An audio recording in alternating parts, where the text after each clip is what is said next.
The morning of the Duke of Hartwell's wedding, his household counted 37 servants.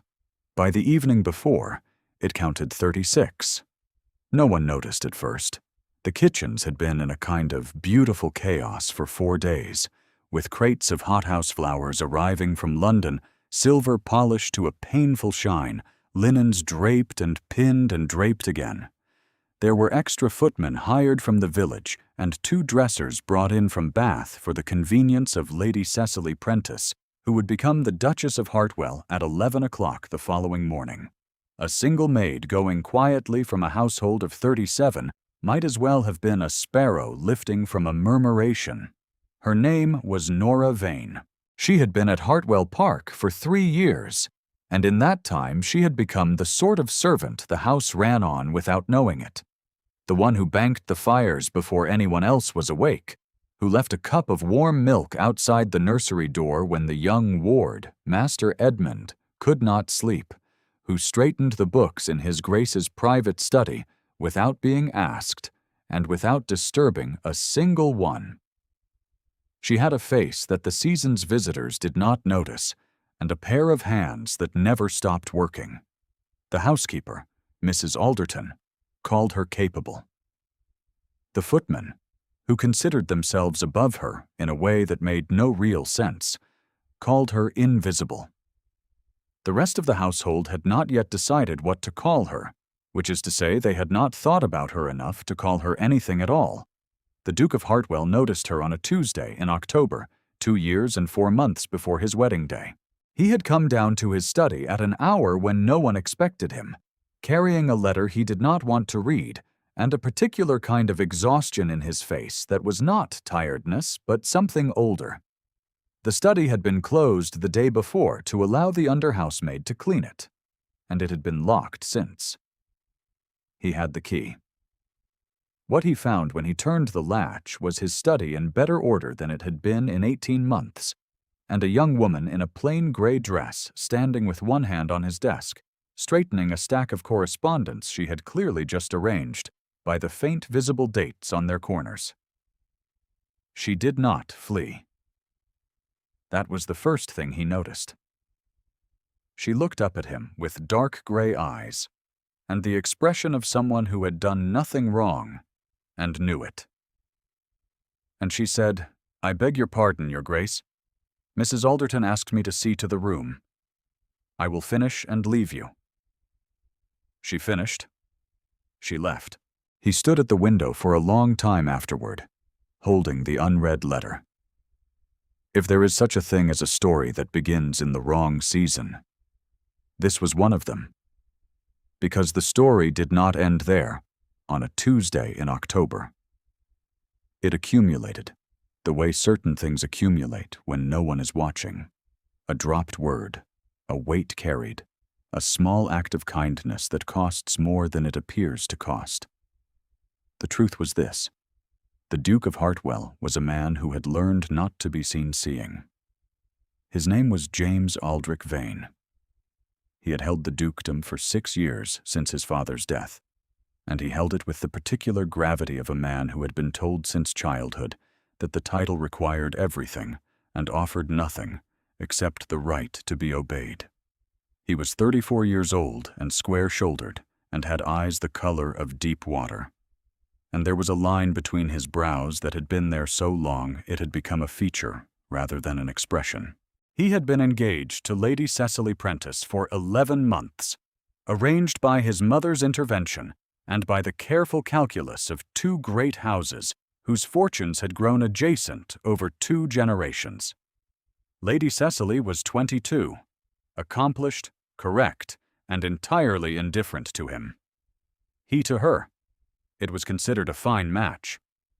He had a ward named Edmund, 8 years old, who was the son of his best friend, Captain George Alderton, killed at Salamanca 4 years before.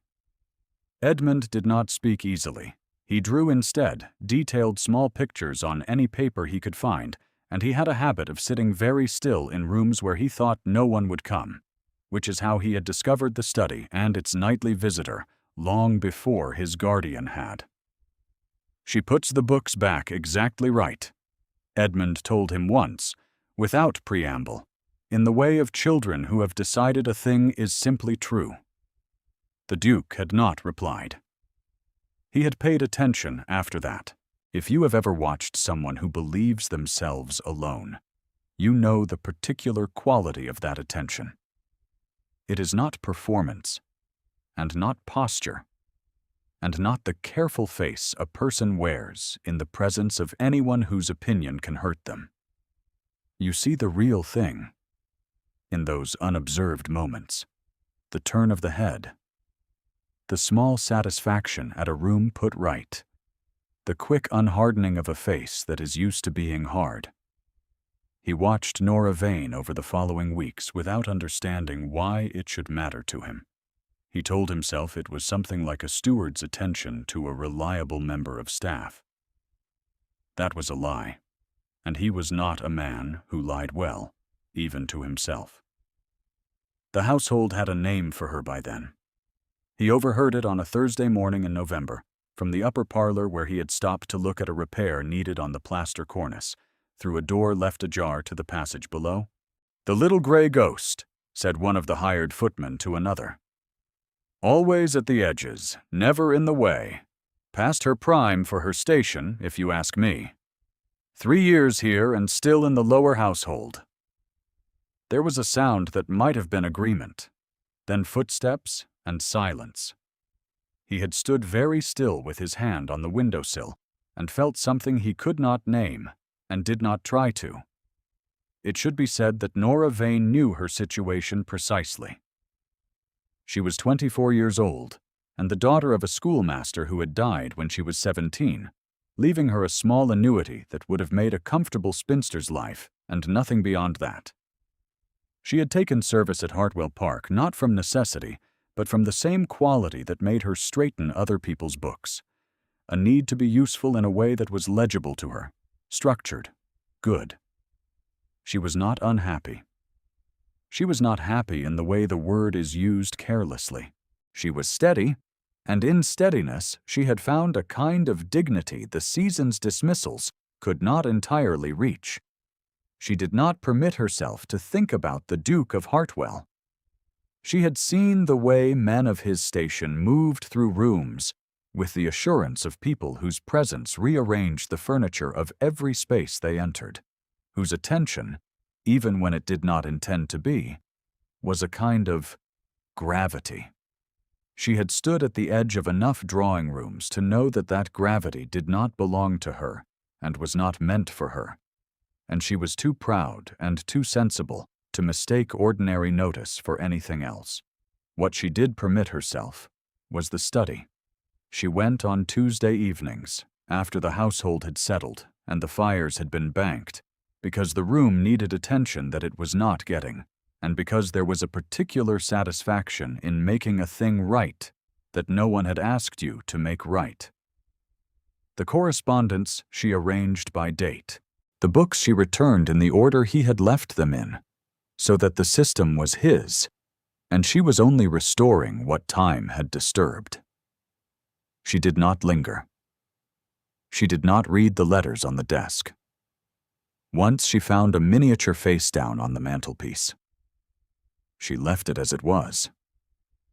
She found out later from Mrs. Alderton that it was a portrait of Captain George Alderton, who had been the Duke's closest friend since boyhood, dead 4 years now.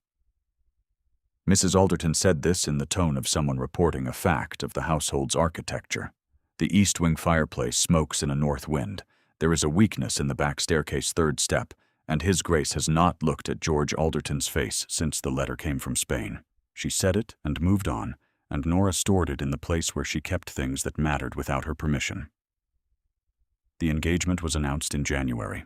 The household received the news as households do, with a general recalibration, a brisk practicality from Mrs. Alderton, a flutter of opinions among the kitchen staff about Lady Cecily's requirements and her manner with servants. Nora heard it the way she heard most things, standing at the edge of the room while someone else was in the center of it. She told herself it did not affect her, and it did not, in any way she was willing to name. She stopped going to the study on Tuesday evenings. The Duke noticed its absence the way you notice a sound that has stopped, not in the moment of stopping, but in the particular quality of a silence that has no reason to be there. On the third Tuesday, he found himself at the study door at the usual hour without knowing why, and he stood in the dim passage for long enough to feel foolish, and then went back upstairs. He did not speak to Nora Vane directly until April, in the kitchen garden, where she had gone to collect parsley, and where he had gone because Edmund had escaped the nursery again, and the most logical places had already been searched. He found Edmund first, behind the broad leaves of the kitchen garden's rhubarb, drawing a careful picture of a sparrow on the back of a letter Edmund had found somewhere and appropriated without asking. Nora was there too, crouched beside him, her hands full of parsley, and her attention entirely on the drawing. "He has the wing exactly right," she said, to no one in particular, to herself. The Duke stopped in the gap in the garden wall. Edmund looked up at him without alarm, which was its own thing. Edmund had not looked at many people without alarm in 4 years. "Miss Vane says sparrows are harder to draw than they look," Edmund said, "because they never sit still." "Miss Vane is correct," the Duke said, and then he was looking at her, and she was looking back at him, and there was a moment of the kind that has no explanation, only wait. She stood. She said, "I beg your pardon, Your Grace. I did not hear you approach." "No apology required," he said. He did not say anything else, because he could not think of anything to say that would not be precisely too much. She gathered her parsley. She went. He stood in the kitchen garden with his ward, and felt the particular sensation of something shifting without his permission, and did not like it, and could not undo it. He saw her again in June, in the back corridor near the estate room, carrying a stack of ledgers that were not hers to carry. They were the household accounts. Mrs. Alderton had been struggling to reconcile after the departure of the understeward, and Nora was carrying them to the estate room because no one had asked her to, and because she had evidently decided that someone should. He stopped. She stopped. "Those are heavy," he said. "They are not, Your Grace." This was probably not true. He held out his hand for them anyway. She did not give them over.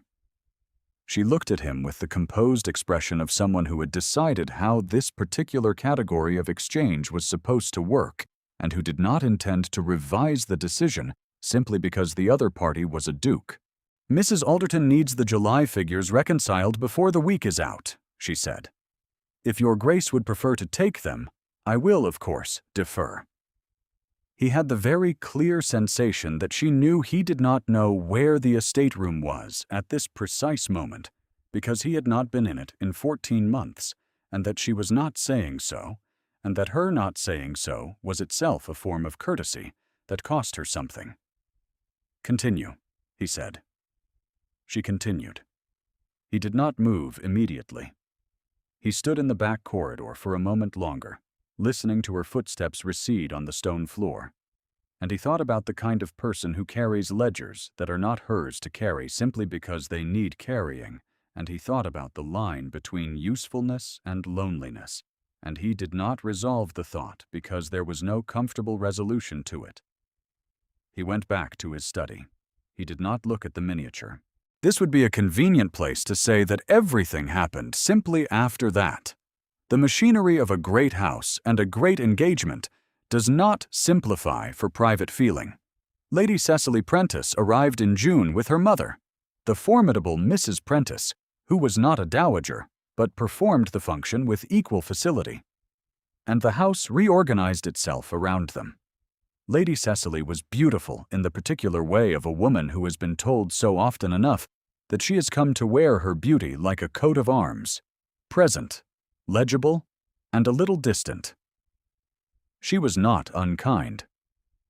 She was the kind of not unkind that comes from never quite seeing the people below a certain threshold, which is its own variety of cruelty. the kind that does not even know its own name. She saw Nora twice. Once when a shawl was brought to the wrong sitting room and Nora carried it back, and once in the long gallery where Nora was straightening the window hangings and Lady Cecily passed through with her mother. Mrs. Prentice did not break her sentence. Lady Cecily glanced over her shoulder once at the retreating figure in gray and said something low to her mother. Mrs. Prentice laughed with the quality of a woman correcting a slightly embarrassing social miscalculation. "The little gray ghost," Mrs. Prentice said. The words carried in the gallery's acoustics more than she intended. Nora did not stop straightening the curtain. The Duke was not present for this. He was told of it, obliquely, by Edmund, who had been in the gallery doing what Edmund did in the gallery, which was sit in the window seat and draw the park below. Edmund had heard it. He came to the Duke's study that evening and sat on the low chair by the fireplace, and did not draw. "Mrs. Prentice called Miss Vane a ghost," he said eventually. The Duke said nothing. He was looking at the mantelpiece, at the miniature he had set upright 3 months ago. He had not done it consciously. He had simply walked past one morning and righted it and walked on. And afterward, he had not known how to undo the small motion without making it larger than it was. "Ghosts are not real," Edmund added. Then, after a pause, "Miss Vane is real." "Yes," the Duke said. "She is." He did not sleep well that night. He lay in the dark and thought about what it cost to be precise about things, and what it cost not to be. He thought about George Alderton's miniature. He thought about the way Nora Vane had said it was real. He thought about the November morning he had overheard the footman call her a ghost, and the particular quality of his stillness at the window, which he was not entirely comfortable naming even now, in the dark, with no one to observe him being uncomfortable. He had not lived 34 years by being imprecise about things he observed in himself. He knew what it was. He had known it with increasing certainty since April, and had been managing it with the care of a man who understood that a house with an engagement underway and a household he was responsible for, and a ward who needed stability, was not the place for imprecision of that particular variety. The management was costing him. He was not accustomed to the management costing him.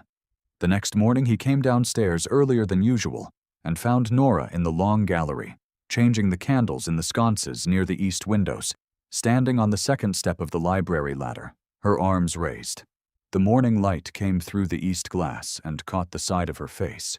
She did not hear him, and he did not announce himself. He stood at the gallery door for a moment, that was either very short or very long, and then he went on to his study without speaking. He opened the miniature's face toward the room. The second voicing came 6 weeks before the wedding.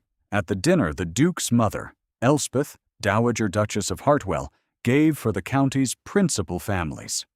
Elspeth Vane had opinions about the match, which was to say she had engineered the match and had the proprietary satisfaction of someone watching their plan run correctly. She was 61 years old and possessed of an authority that had been earned over 4 decades of managing the household of one duke, and then the memory of another, and she did not suffer uncertainty about outcomes. What she did not know was that her son had begun to carry a very particular kind of uncertainty in his coat pocket, the way certain men carry a stone they have picked up without knowing why. The dinner was 22 covers and ran 3 hours. Nora was not in the dining room.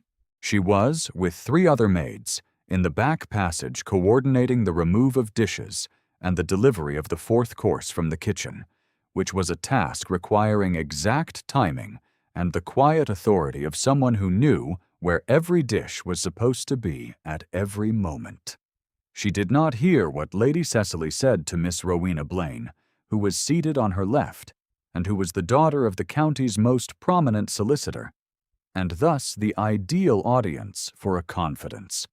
Nora heard it from the under-housemaid named Betsy the following morning. Betsy had been refilling water glasses in the corner of the room when the remark was made, and Betsy was 17 and had not yet learned to hear nothing. Lady Cecily said that his Grace would make an admirable husband once one accounted for his odd habits, Betsy reported, in the compressed, excited manner of someone carrying a hot coal. She said he had an attachment to one of the lower household that was really quite peculiar. A little ghost who haunts the study. She said she would see to the ghost first thing after the wedding. Nora heard this in the linen passage, her hands full of the inventory she had been conducting. She did not allow her face to change. She said, "That is not your business to repeat, Betsy," in a voice that was entirely level. Betsy blushed and was gone. Nora stood in the linen passage for a long time, holding the inventory.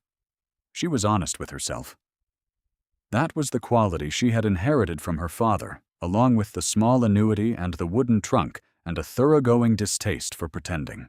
She was honest with herself now, in the linen passage, with the inventory in her hands and the sound of the household moving around her, as she had tried to be honest with herself for 3 years, and as she had failed to be for the past several months. She had not been invisible to him. She had seen it, and refused to name it, and understood now that the refusal had been its own form of dishonesty, a protection she had mistaken for dignity. She had been afraid of wanting something she had decided she could not have, and the fear had dressed itself up as good sense.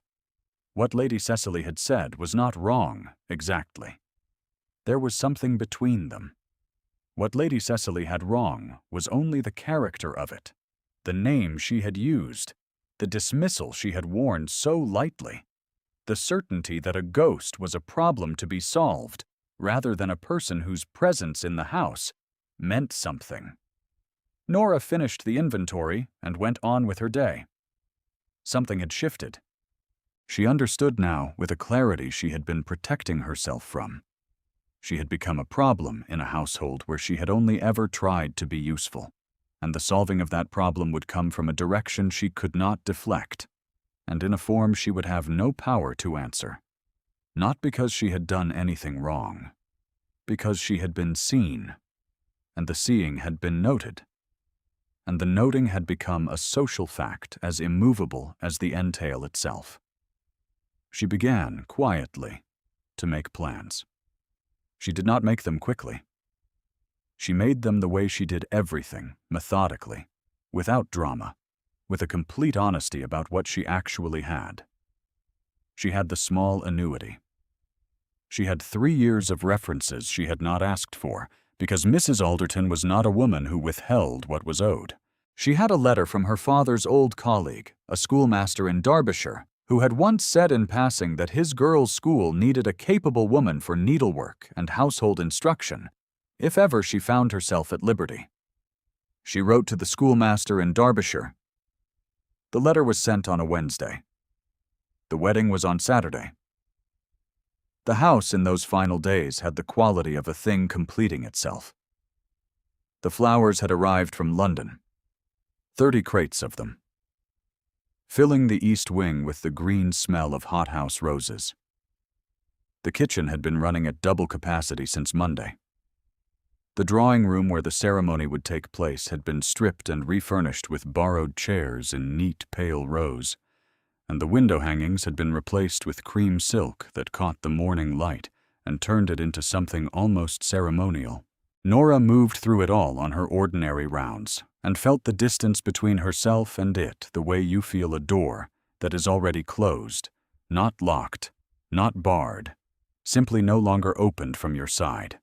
On Thursday evening, she folded her 2 good gowns and her small collection of books into the wooden trunk her father had bought for her when she came into service, and she arranged her departure as she arranged every other task.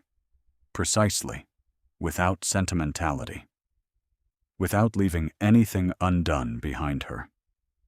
The room she had occupied for 3 years was not large.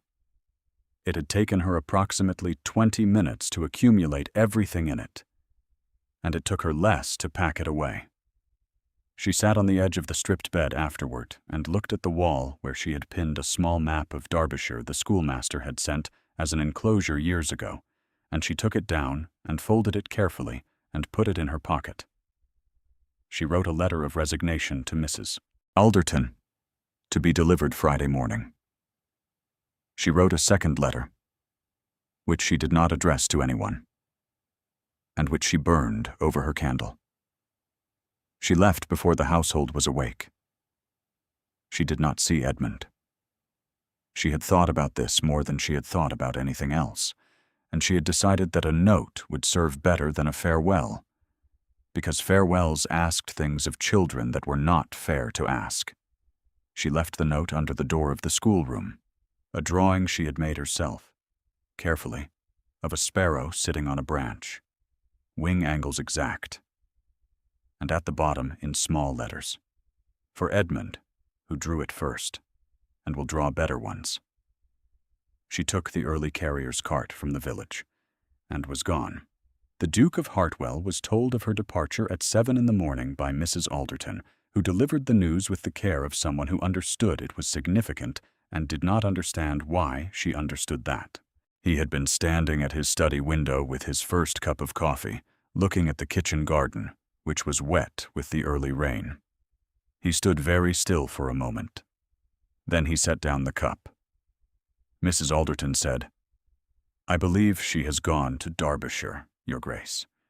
There is a schoolmaster there. She has mentioned him before. I am sorry. She was the most capable woman on the staff."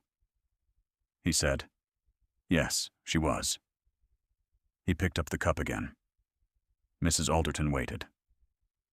"I will need the carriage," he said, "at 7:30.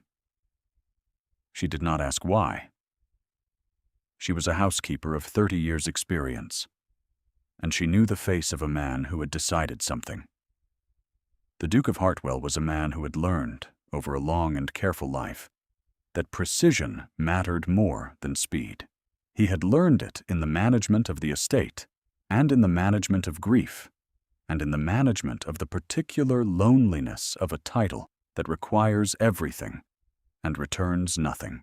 He had not learned it in the management of what he felt for a woman who straightened his books and left sparrow drawings for his ward and burned quietly in a lower household like a lamp in a room everyone else had forgotten to enter. He had been avoiding this knowledge for the better part of a year. He was done avoiding it. The carrier's cart from the village stopped at the Crossroads Inn for the 8 o'clock change. He knew this because he had commissioned the carrier's service 15 years ago and knew its schedule precisely. The carriage caught it there, and Nora Vane was on it.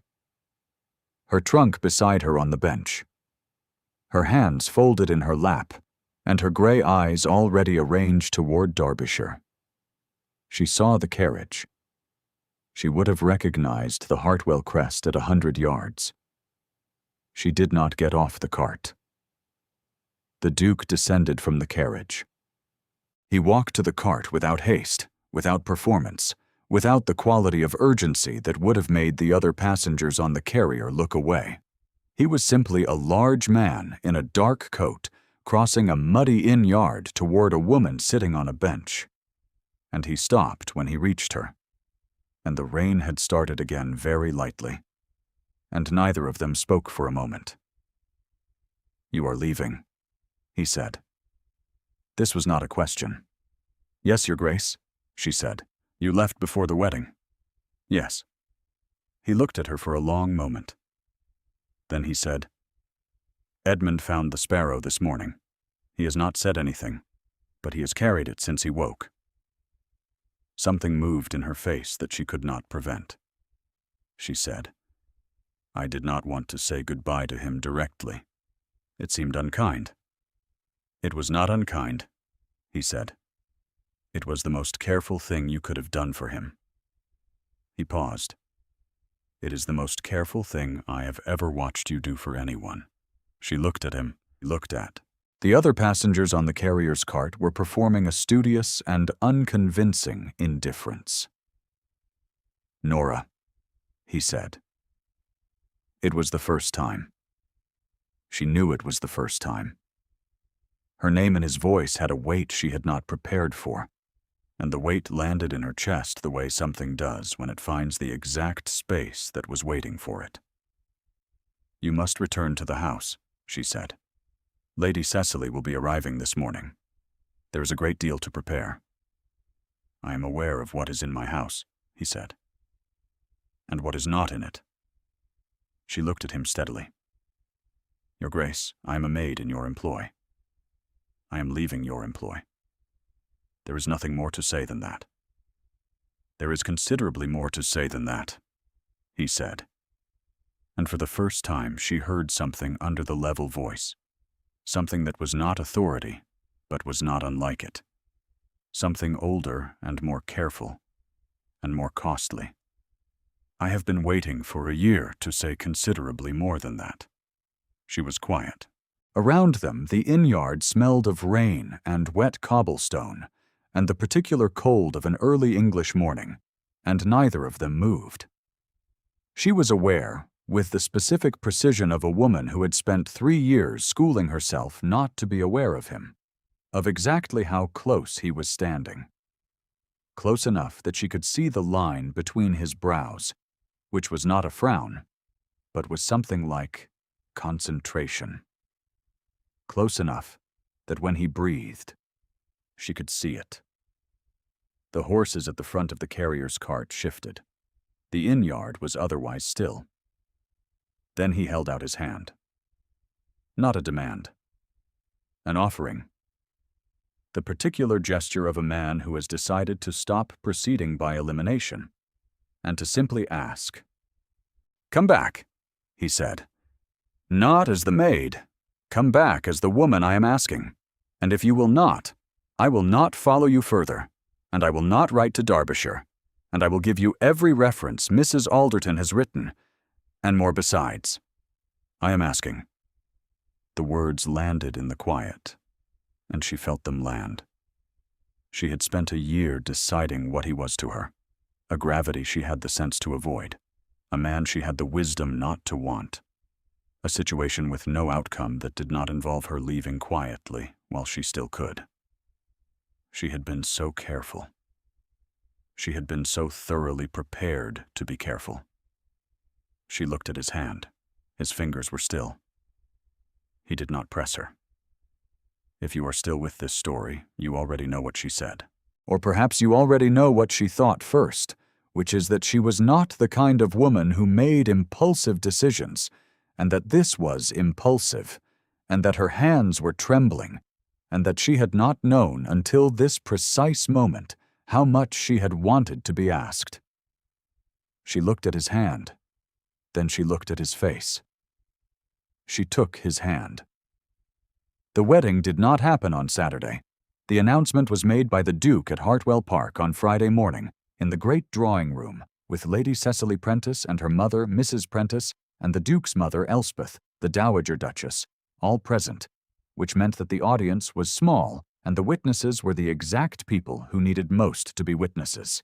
He said in the clear, level voice that carried the natural authority of 6 years of holding a dukedom and 3 years of watching a woman carry his household with no one noticing.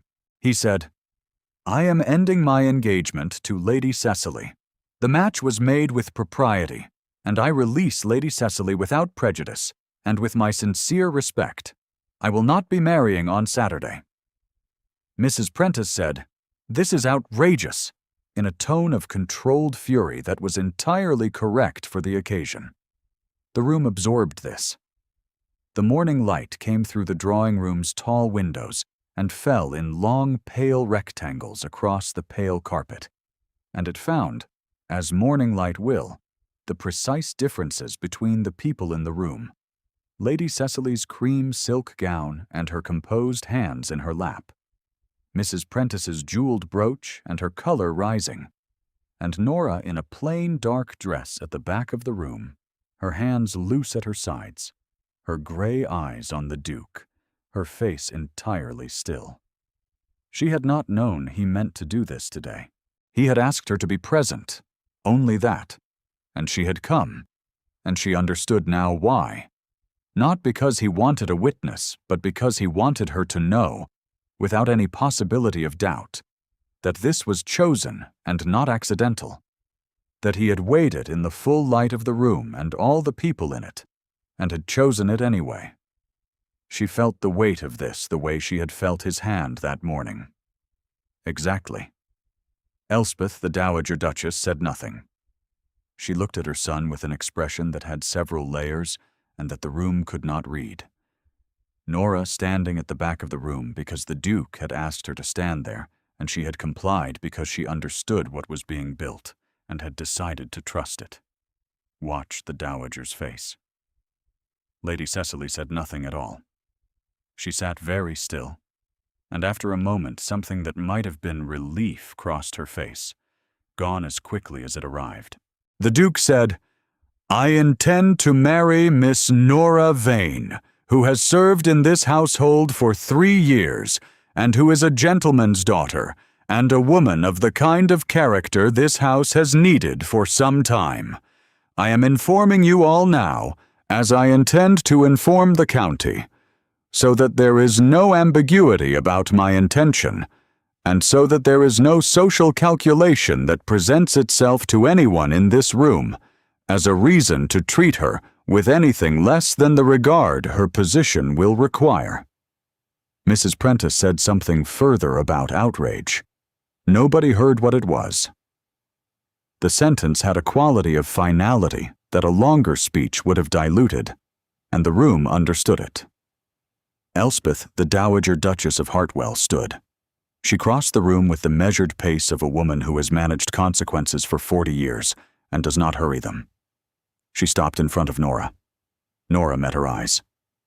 Elspeth was quiet for a moment. Then she said, "You are the woman who put George Alderton's portrait back on the mantelpiece." Nora said, "I righted it. I did not put it there, my lady." "James righted it," the Dowager said. "He told me so. He said someone reminded him that George deserved to be seen." A pause. "He did not tell me who." Nora said nothing. "You are not what I planned for him," Elspeth said. "I want to be honest with you, because I believe you are the kind of woman who will prefer honesty to kindness when the two do not agree." "I am, my lady." "Good," Elspeth said. Then she said precisely, "My son is not an easy man. He is a good one. The difference between those two things has cost everyone who has tried to understand him. I hope you are prepared for it." "I have been understanding him for 3 years," Nora said. "From a very close proximity, my lady. I believe I am prepared." Something moved across the Dowager's face. It was not quite a smile, and it was not quite approval, and it was not quite warmth, but it was adjacent to all three. She said, "Then I suppose we shall see." By winter, the county had adjusted itself. This is the way of counties. They resist, and then they recalibrate, and then they carry on. Lady Cecily Prentice became engaged by November to a perfectly suitable baronet who was genuinely fond of her, which was considerably better than the alternative. Mrs. Prentice removed herself to Bath, where she had opinions about the match that were received with great interest and no consequence. Elspeth, the Dowager Duchess, stayed at the Hartwell Dower House and visited on Tuesdays and Thursdays, and she and Nora had a relationship that was neither warm nor cold, but was honest, which was what both of them wanted. Edmund was told on the Friday afternoon, in the study, by both of them together. He sat in the low chair by the fireplace and looked at his drawing of the sparrow, which he had carried all day. And then he looked at Nora, and then he looked at the Duke. "Will she still know where the books go?" he asked. "Yes," the Duke said. "She will." Edmund considered this. Then he said, "Good. She puts them back exactly right." He opened his drawing and returned to it, and the fire did its work in the grate. And outside, the first frost of the season was settling on the kitchen garden's herbs, stiffening the parsley and the sage, the leaves catching the afternoon light like small pieces of a letter no one had needed to write, because everything that required saying had been said in an inn-yard on a rainy Thursday morning. Nora and the Duke sat on the settee across from Edmund, close enough that her shoulder was almost against his arm, and neither of them moved to close the remaining distance, because they were both people who understood that some distances were better crossed slowly, and that the arrival was sweeter for the patience of the crossing. His hand, resting on the arm of the settee, turned palm up. She set her hand in it. Edmund did not look up from his sparrow. The fire settled. The frost held.